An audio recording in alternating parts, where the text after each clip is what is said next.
ሂራ ልብ አንጠልጣይ የህይወት ታሪክ የመጨረሻው ክፍል። ደራሲና ተራኪ ረዚቃ ሙሐመድ። ለሚስክ ዩቲዩብ ቻናል አዲስ ከሆናችሁ ላይክ፣ ሼር እና ሰብስክራይብ በማድረግ ቤተሰቦች እንድትሆኑ በአክብሮት እጋብዛለሁ። ቪዲዮን ላይክ በማድረግ ጀምሩ። ሐፊዛ ከሀሳቧ መለስ ብላ የኢብራሂምን ደስታ ለማየት እየተጠባበቀች ነበር። ኢብራሂም ግን ከመደሰት ይልቅ እንዲህ ሲል ተቃውሞውን ገለጸ። ሐፊዝ ይህንን ብር ውሰዱ። ምን እያልክ ነው ኢብራሂም? እኔ በድጎማ ገንዘብ በጭራሽ ሪምን አላገባትም። ምን? የምን ድጎማ ነው? እንደ ብድር አስበው። ስራ ከጀመርክ በኋላ ቀስ እያልክ ትከፍለዋለህ። ቆይ ምን ማለት ነው አልፈልግም ማለት? የእውነት በጣም እየተናደድኩበት ነው። በል ተቀበለኝ። ቆይ ሪምን ከማጣት ይህንን መቀበል ይከብዳል? ሆ በቃሽ፣ ቀለል አድርገው። እውነት ያንተን ብሆን አይኔን አላሽም ነበር። ኢብራሂም ይገባኛል፣ ግን ከዚህ ውጭ ምንም አማራጭ የለም። በል እኔንም ደስ ይበለኝ። ኢብራሂም ነገሩ ባይዋጥለትም ግን የሚወዳትን ሴት ላለማጣት ሲል እንደምንም ብሩን ተቀበለ። አዲሷ ሙሽራ በሷሊህ መጥፋት እጅጉኑ ተበሳጭታለች። ቤቷ ውስጥ በንዴት እየተራመደች ስልኳን አስሬ ተነካካለች። ሷሊህ ጋር በተደጋጋሚ ብትደውልም ግን ስልኩን አሁን እንደተዘጋ ነው። ትዕግስቷ ያለቀው ሀያት በቁጣ ሳት ለብሳለች። ጓደኛዋ ዘይነባ እንድትረጋጋ ብትነግራትም ልትሰማት ፈቃደኛ አልነበረች። ተረጋጊ አትበይኝ ዘቢባ፣ ከቤት ከወጣ ሳምንት አልፎታል። በዛ ላይ ስልኩ ዝግ ነው፣ እሱም አይደውልም። ወይኔ ሀያት እንዲህ ይጫወትብኝ። እኔ ስለምንሄድበት ሽርሽር አወራለሁ፣ እሱ ከነጭራሹም ረስቶኛል። እኔማ ራሴን አላዋረድም ብዬ ነው እንጂ ቀጥ ብዬ ወደ እናቱ ቤት ልሄድ ነበር። ወይኔ ሀያት። ጓደኛዋ ዘቢባ ሀዩ ባላ ትንሽ እንኳን ተረጋጊ። ምናልባት ችግር አጋጥሞት ቢሆንስ? ለምን አትረጋጊ? ማ እሱ ነው ችግር የሚገጥመው? የዋህ አታስቂኝ ባክሽ። የእሱ ችግር ሳራ ናት። በእርግጠኝነት ሷሊህን ለማመጥ ወደ ቤቷ ሄዶ ነው። እኔማ ስለ እሷ እንደዛ እያማረረ ሲያወራኝ ከእኔ ጋር ከተጋባም በኋላ ቶሎ የሚፈታት መስሎኝ ነበር። ምን? ቆይ እንዴት እንደዚህ አይነት ሀሳብ ይኖርሻል ሀያት? እና እሱን ያገባሽው ሳራ እንደሚፈታት እርግጠኛ ስለነበርሽ ነው ማለት ነው አለች ጓደኛዋ ዘቢባ በሀያት ሀሳብ እየተገረመች። አንቺ ደግሞ እና ምን መስሎሽ ነበር? እንዳቃጠለኝ አቃጥለዋለሁ። እንደውም ከዚህ በኋላ መቃጠል ብሎ ነገር አይኖርም። ወይ እሷን ይመርጣል ወይ እኔን ይመርጣል። ሀዩ ወላይ በጣም እያዘንኩብሽ ነው። ከመቼ ወዲህ ነው እንደዚህ አይነት ሴት ሆንሽ? እንዴት ነው ትዳርሽን በሌላ ሰው ትዳር መፍረስ የምትከነቢው? ሷሊህስ ቢሆን የልጆቹን እናት ትቶ አንቺን የሚመርጥሽ ይመስልሻል? ወደ አንቺ እንዲመጣ ከመጀመሪያውንስ ምን አደረግሽ? ተይኝ በቃ ዘቢባ፣ ብቻዬን ተይኝ። በጭራሽ እኔ እንደዚህ ሆኜ መኖር አልችልም። ሂራ ክላስ ስለነበረባት ስራ መግባት አልቻለችም ነበር። በተለመደው ሰዓት ወደ ትምህርቷ ጎራ ብላለች። አረንጓዴው ስፍራ ላይ ሁሉም ተማሪ ጓደኛውን በመምረጥ ወሬውን እያደራ ነበር። ሂራ በቅርብ የምታውቃቸውን ጓደኞቿን በርቀት ሰላምታ ከሰጠች በኋላ ተነጥላ ለብቻዋ ወደ ተቀመጠችው ራሂል ጠጋ በማለት ሰላምታን አቀረበችላት። ራሂልም መልሳት ትሰጣት በተለመደው ግልምጫዋ ተቀበለቻት። ሂራ ግን የራሂልን ፍቃድ ሳትጠይቅ አጠገቧ እየተቀመጠች አብረሽ መቀመጥ ይችላሉ ስትል በትህትና ጠይቀቻት። አንቺ ግን ለምን አትተኝም? ብዙ ጓደኞች አሉሽ አይደል? ለምን ከነሱ ጋር አትሆኝም? አለች ራሂል። ሂራም ማረፍ እያለች ታውቂያለሽ፣ ሁሌም አንቺን ሳወራሽ ከአንደበትሽ ከሚወጣው ቃል ይልቅ የአይኖችሽ ቋንቋ ቶሎ ይገቡኛል እና ዛሬ ደግሞ አምሮብሻል። ራሂል ሳታስበው ፈገግ እያለች አንቺ ምን አለብሽ አለች። አንቺስ ምን አለብሽ? ለየት ለማለት ትሞክሪያለሽ አይደል? አለች ራሂል። ስለ አይኖችሽ ቋንቋ ትንሽ ልንገርሽ ጥቅጥቅ ያለ ደን ይታያል። ያ የሆነው ደግሞ ራስሽን ከደስታሽ ስላራቅሽ ነው። ራስሽን ከብዙ ነገሮች ገድበሽዋል። ዓይንሽ ብቻ ሳይሆን ሁለንተናሽ ይህንን ይመሰክራል። ግን ደግሞ ዓይንሽ ውስጥ ጥቂትም ቢሆን ብርሃን አለ። ራሄል በሂራ ንግግር እየተገረመች፣ አንቺማ በትርፍ ጊዜሽ ትጠነቆያለሽ ወይም ደግሞ መተተኛ ዘመድ አለሽ። በጭራሽ አይደለም። ዓይንሽ ውስጥ ያለውን እውነታ ለመረዳት በጭራሽ ጠንቋይ መሆን አያስፈልግ። ትንሽ ማስተዋል ብቻ ነው የሚጠይቀው። ቆይ ስራ የለሽም ወይም ጓደኛ? አለች ራሄል በቁጣ። ሂራ አሁንም ለዘብ እንዳለች፣ እንደ እድል ሆኖ ችግሮችን በመፍታት ጊዜን አጠፋለሁ። የኔ ጓደኛ ከችግርና ከፈተና በኋላ የሚመጣው ደስታ ነው። ባለቅኔም ነሽ አለች ራሄል። ቆይ ግን የግድ አንቺ ጓደኛ ለመሆን የቤተሰቦችሽ ፍቃድ መጠየቅ አለብኝ እንዴ? ከእኔ ጋር ጓደኛ መሆን ትፈልጊያለሽ? አዎ አንቺ ከፈቀድሽ። ግን ለምን? ያው ማንም ሰው ጓደኛ እንደሚፈልገው ሁሉ እኔም ጓደኛ ስለሚያስፈልገኝ ነዋ። የምሰጠውን ወይም የምቀበለውን በማሰብ ሳይሆን ጓደኛ የሚለው አካል አጠገቤ እንዲኖር ስለምፈልግ።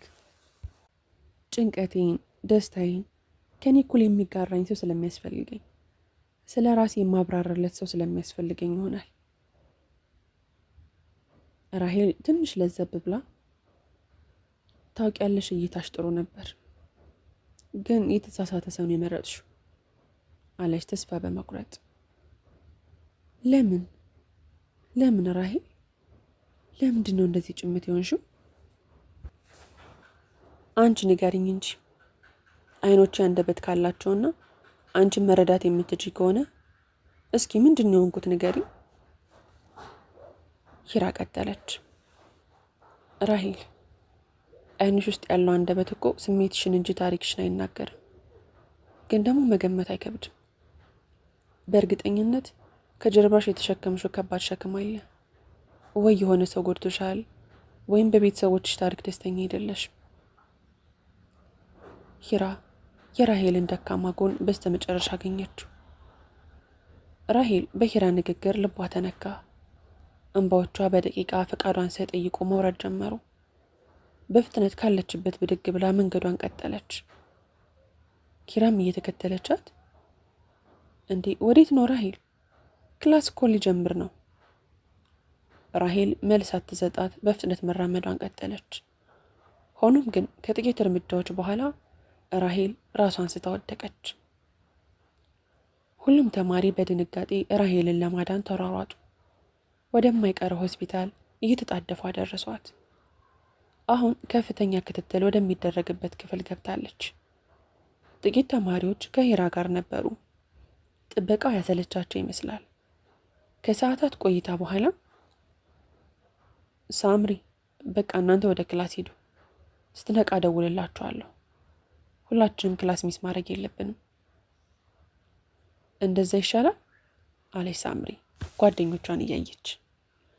አዎ እኔ እዚሁ ነኝ፣ አዲስ ነገር ካለ ደውልላችኋለሁ፣ በቃ ሄዱ። ሌላኛው የክላስ ተማሪ እሺ በቃ ለማንኛውም ይህንን ያዡ አለች፣ የራሄልን ቦርሳ ለሂራ እየሰጠች። እሺ በቃ እናንተ ሄዱ፣ ቻው። አሁን ተማሪዎቹ ወደ ክላሳቸው ተመልሰዋል። ሂራ የራሄልን ቦርሳ አጠገቧ ስታስቀምጠው የቦርሳው ዚፕ ያልተዘጋ ስለነበረ ውስጡ የነበረው ትንሽዬ ዲያሪ ከቀሪ ቁሳቁሶች ጋር ተንሸራቶ ወደቀ። ሂራ ቀድሞ ይታያት ዲያሪውን አነሳችው። የሰው ምስጢር ማንበብ ተገቢ ያለመሆኑን ብታቅም ስለ ራሄል ታሪክ ለማወቅ ያላት ጉጉት ግን አሸነፋት እና ሙሉውን የራሄልን ታሪክ አነበበችው።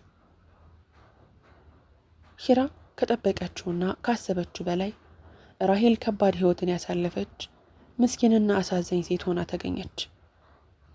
ሂራ ይህንን በማወቋ ዓይኗ እስኪያብጥ ድረስ በኃይል አለቀሰች።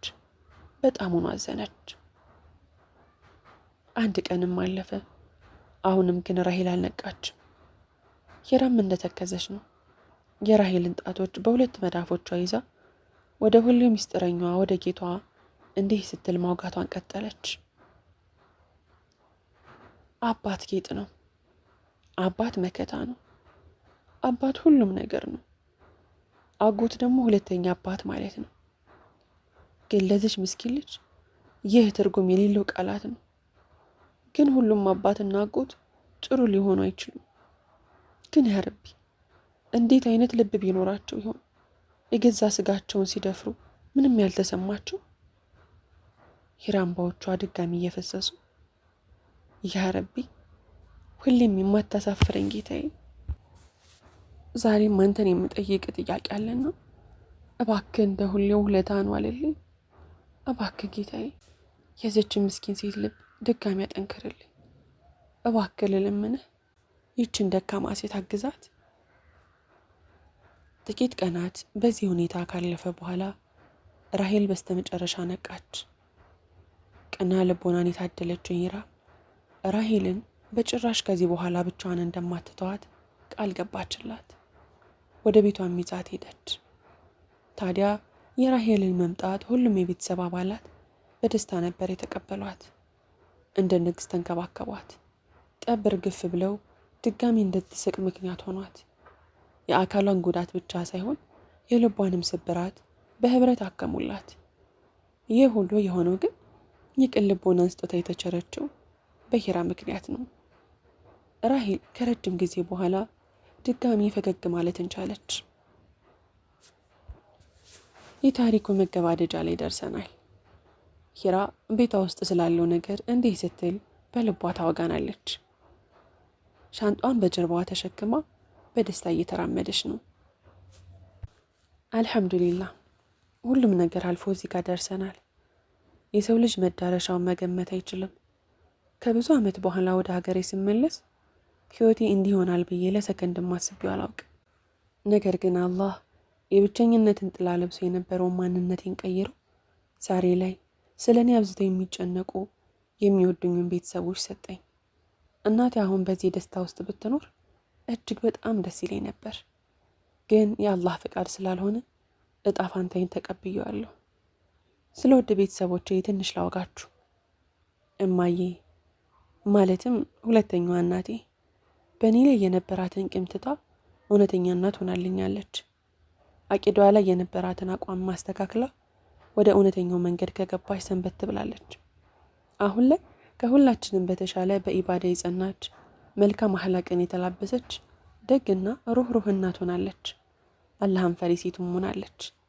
ይህ አንዱ ስኬቴ ነው። ውዷ አክስቴም ከተለመደው ፈገግታዋ ጋር ነች። ናዝሬት የሚኖረው ውድና ብቸኛ ልጇ ከማል ሁለተኛ ልጅ ወልዶላት ሚስቱን ለማድረስ እና ለመንከባከብ እኛን ጥላን ብትሄድም በሷ ደስታ ግን እኛም ደስተኞች ሆነናል። ታላቅ ወንድሜ ሷሊህ አሁን ከብዙ ስህተቱ የተማረ ይመስላል። ሊፈርስ የነበረው ቤቱ አሁን በፍቅርና በደስታ ተሞልቷል። ውድ ሳራም ከረጅም ጊዜ በኋላ ፈገግ ማለት ትችላለች። የትዕግስቷን ፍሬ በትዳሯ መቃናት ብቻ ሳይሆን በአቡዘር የጤና ለውጥ አግኝታበታለች። አቡዘር ባላህ እገዛና በቅርቡ ባገኘሁለት ጎበዝ ሳይካትሪስት ምክንያት አሁን አቡዘር እንደ ኩዮቹ መጫወትና እንደፈለገው መቦረቅ ይችላል። ከዚህ በላይ ምን መታደል አለ? በነገራችን ላይ በሚያሳዝን ሁኔታ ሷሊህና ሀያት ተለያይተዋል። እና ሌላም ነገር አለ። ከሁሉም አብልጬ የምወደው እንደሚያክመል ከረጅም ስቃይና ፈተና በኋላ እንዳሁኑ ፈገግ ብሎልኛል። ጥሩ በመሆኑና በመልካም ትዕግስቱ አላህ በእጥፍ ክሶታል። የተአምር ያህል በሚደንቅ ሁኔታ አኩዬ በሚያስተምራቸው ተማሪዎች ምክንያት እግሮቹ ድጋሚ መራመድ እንችለዋል። ጌታችን አላህ ከችግር በኋላ አድሎታል እንዳለው ይህንን ሁሉ ቃሉን በወዶ እንደሚያክመል መመልከት ችያለሁ። አሁን የማንን እርዳታ ሳይጠይቅ ልቡ ወደ አሻ ቦታ ይሄዳል። ወደ ቀድሞ ማንነቱም ተመልሷል። አማር የኔ ምስኪን ወንድም ያ ሁሉ ጭንቀቱ አልፎ ለዚህ ወግ በቅቷል። በሐላል መንገድ አሁን እውነተኛ አባት ሆኗል። ትምህርቱንም በጥሩ ሁኔታ አጠናቆ ስራ ጀምሯል። ረምላ የኔ እብድ እህት ይገባኛል ብላ የማትጠብቀው አይነት ህይወት ውስጥ ብትኖርም ግን የምትወደውን ሰው አግብታ የቤት እመቤት ሆናለች። በህይወት ውስጥ ሙሉ የሚባል ነገር አይኖርም። ሐፊዝ የኔ አስተዋይ ሐፊዝ በመንግስት የተመደበችበት ዩኒቨርሲቲ መማር ባትችልም አሁንም ግን ህልሟ ጋር ለመድረስ እየታገለች ነው። ሀፊዝ በትምህርት ቤታቸው ከፍተኛ ውጤትን ላስመዘገቡ ጎበዝ ተማሪዎች ስኮላርን ስላመቻቸ ይህንን እድል እንዳያመልጣት እንደተለመደው በርታ እያጠናች ነው። አልሐምዱሊላህ አሁን እዚህ ቤት ጎሏል ብዬ የማስበው ነገር ከሞላ ጎደል ሞልቷል። ስለዚህ ቃል በገባሁት መሰረት ወደ ፌርድ እየሄድኩኝ ነው። አሁን ወደ ድሮ ህይወቴ ልመለስ ነው። ግን አንድ ነገር ይቀረኛል። ስለ ውድ ጓደኛዬ ራሄል ሳልነግራችሁ። ጓደኛዬ ራሄል ከህመሟ ካገገመች በኋላ ከዕለታት በአንደኛው ቀን ስለ እስልምና እንድነግራት በተማጽኖ ጠየቀች። እኔ ያለችኝን ጥቂት እውቀት ካካፈልኳት በኋላ ብቻ ምን አለፋችሁ አላህ የሂዳያን መንገድ መርጦላት ስለነበር አሁን ሀያ ያላት በጣም ጨዋ በኢማኗ ብርቱና ምርጥ የአላህ ባሪያ ሆናለች። የእውነት እሷን በሆንኩ ብዬ እስክመኝ ድረስ በራሄል ላይ ትልቅ የሆነን የባህሪ ለውጥ አይቻለሁ።